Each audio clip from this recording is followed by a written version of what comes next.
தமிழ்நாட்டின் வரலாறு இன்று மாறியது. ஆம், நீங்கள் சரியாகவே கேட்டீர்கள்.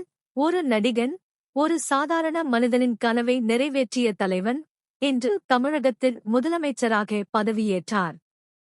இந்த வரலாற்று தருணத்தை முழுமையாக அறிய கடைசி வரை பாருங்கள். லைக் போடுங்கள், ஷேர் பண்ணுங்கள். 60 நீண்ட ஆண்டுகளாக தமிழ்நாட்டை டிஎம்கே மற்றும் ஏஐஏடிஎம்கே மாறி மாறி ஆண்டு வந்தனர். ஆனால் இன்று அந்த சரித்திரம் முற்றிலும் உடைந்தது. டிவிகே, தமிழ் வேட்கை கழகம், விஜய் தன் ரசிகர்களை ஒன்றிணைத்து உருவாக்கிய கட்சி இன்று தமிழகத்தை ஆளுகிறது.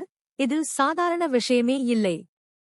தேர்தலில் டிவிகே மட்டுமே 108 இடங்களில் வெற்றி பெற்றது. அது மட்டுமில்லை, டிஎம்கே தலைவரும் தமிழகத்தின் முன்னாள் முதலமைச்சருமான கே ஸ்டாலின் தன் சொந்த தொகுதியான கோலத்தூரிலேயே தோற்றார். இது தமிழக அரசியலின் மிகப்பெரிய அதிர்ச்சி. விஜய் பெரம்பூர் மற்றும் திருச்சிராப்பள்ளி கிழக்கு என 2 தொகுதிகளிலும் போட்டியிட்டு 2லும் வெற்றி பெற்றார். இதுவே அவரின் தன்னம்பிக்கையை காட்டுகிறது. ஆனால் பெரும்பான்மைக்கு 118 இடங்கள் தேவை, 10 இடங்கள் குறைவு. அப்போது தமிழக அரசியல் மிகவும் சுவாரஸ்யமாக மாறியது.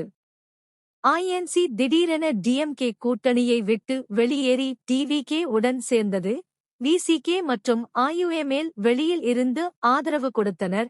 இதனால் மொத்தம் 120 எம்எல்ஏக்களின் பலத்துடன் விஜய் அரசு அமைத்தார். இளைஞர்கள், பெண்கள், நகர வாக்காளர்கள், முதல் முறை வாக்காளர்கள், எல்லா தரப்பினரும் ஊழல் இல்லாத புதிய அரசியலுக்காக, மாற்றத்திற்காக விஜய்க்கு வாக்களித்தனர். அரசியல் ஆய்வாளர்கள் இதை மேனேஜர் மற்றும் ஜெயலலிதாவின் வெற்றிகளுடன் ஒப்பிடுகின்றனர். நடிகர்கள் மட்டுமே தமிழகத்தை இப்படி மாற்ற முடியும். மே 10, 2026 இந்த தேதியை உங்கள் மனதில் பதித்துக் கொள்ளுங்கள். தமிழ்நாட்டின் புதிய அத்தியாயம் இன்று தொடங்கியது. உங்களுக்கு என்ன நினைக்கிறீர்கள்? விஜய் ஒரு நல்ல முதலமைச்சராக இருப்பாரா? கீழே கமெண்ட் பண்ணுங்கள். எங்களை ஃபாலோ பண்ணுங்கள்.